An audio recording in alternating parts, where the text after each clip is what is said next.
Good morning everyone. Good morning mga friend, mga nanay. Yan, umaga na naman po at syempre magluluto na naman ng ulam.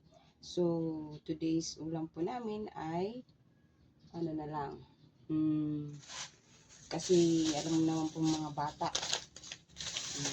nasusuya din sila kung araw-araw din na karne o kaya gulay, isda. Kaya kung minsan, ang ipapaulam ko sa kanila ngayong tanghalian ay ito.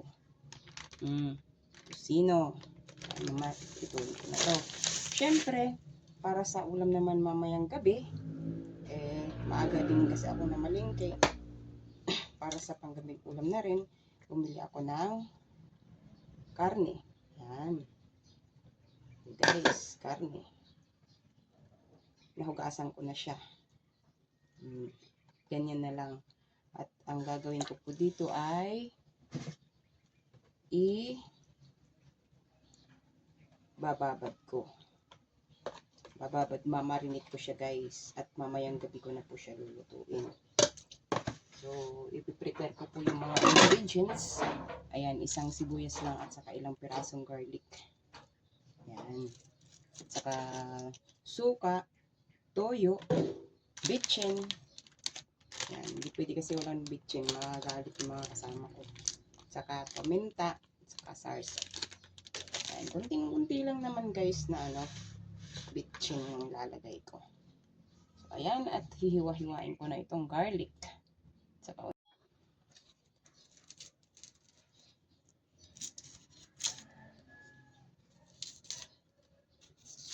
isang pirasong onion lang po ang ilalagay ko. Pang babad para mabango. Saka itong onion. Ayan. Ang pabango lang naman ba? Mamayang ko pa naman lulutuin.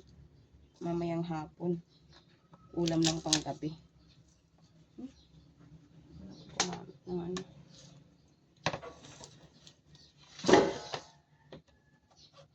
ng word. Yan. Nagmamadali ako tapusin ang mga gawain sa bahay ngayong umaga kasi alas 6 sinatid ko na yung anak kong elementary sa school, tas namalingki ako.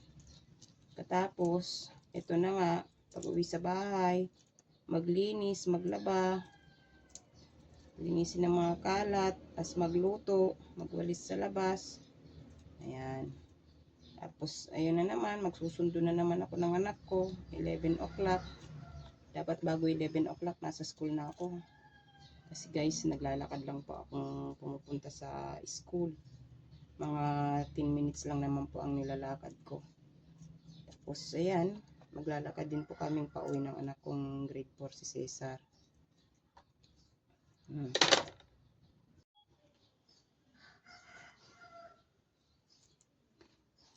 Kailangan ko munang babaran ng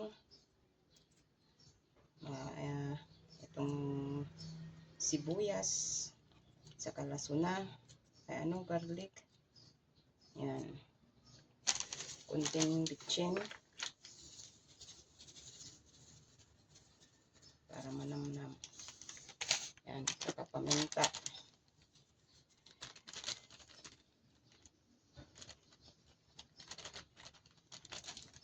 Tapos asin. Ayan.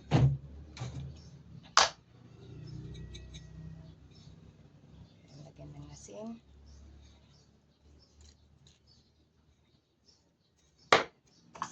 Ay.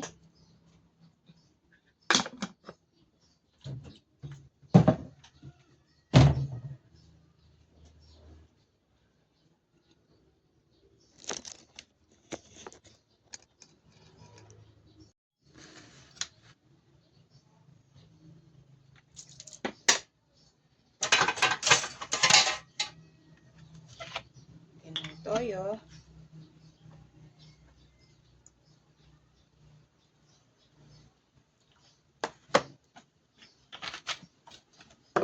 Hindi ko na tinakal. Tinatansya ko na lang. Ang babad. Tansya-tansya lang. Tapos Tapos tong sarsa. Sarsaya.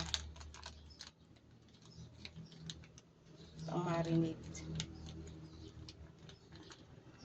Kunti lang. Ito na yan.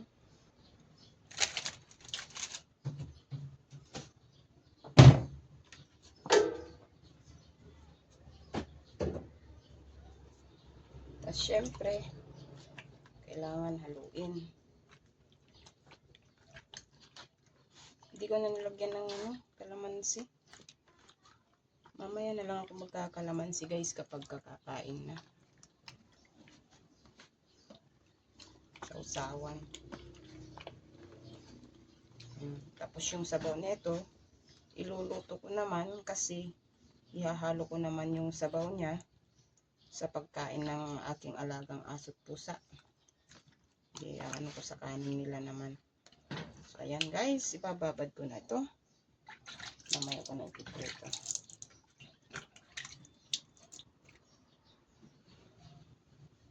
Nabili ko lang po ito sa halagang...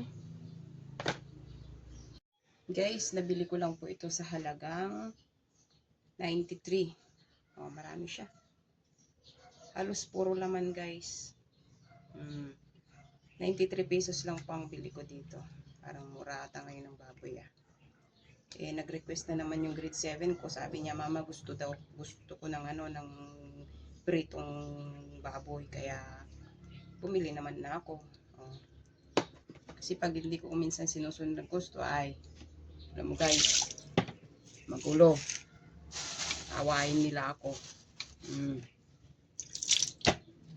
So, ayan, bababad ko na po. At mamaya na iluluto na marinated meat pork.